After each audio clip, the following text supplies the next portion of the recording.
You look at these images here and right away you think, man, I would like to help somebody. If you would like to help personally these victims of the California wildfires, there are dozens of charities collecting money and items for these survivors. But how do you know they're legit? KGW's Kristen Severance verifies how to make sure your money is actually going to the cause. Yeah, it's so natural. It's natural during a disaster like this. People want to help. But how do you know that your money is actually going to the victims? For example, I searched the wildfire on the GoFundMe site and found hundreds of campaigns. Now, these are all extremely sad stories, and tens of thousands of dollars have already been raised. But these crowdfunding sites, they don't always vet the people raising the money. So officials within the charity industry said you're better off trusting a nonprofit organization with a strong presence in California or across the country like the Red Cross or the Salvation Army.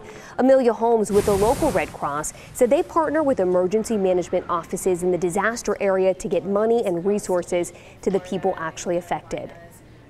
It might be another nonprofit who's able to help us make health services contacts, help us figure out a long-term housing solution for someone who lost their home. So it really does depend on what community we're in. Okay, so if you want to help the Red Cross right now, here's the easiest way. You want to text CA Wildfires to 90999. So we can verify you don't want to give your money to a crowdfunding site. You want to consider well-known or established charities. And here, this is really important. Do your own homework, do your own research before you give your money to any charity. You can do that on charitynavigator.org. We put all of this on our site, kgw.com. Just go to this Verify story. Back to you. But that is a helpful tool. Thank you, Kristen.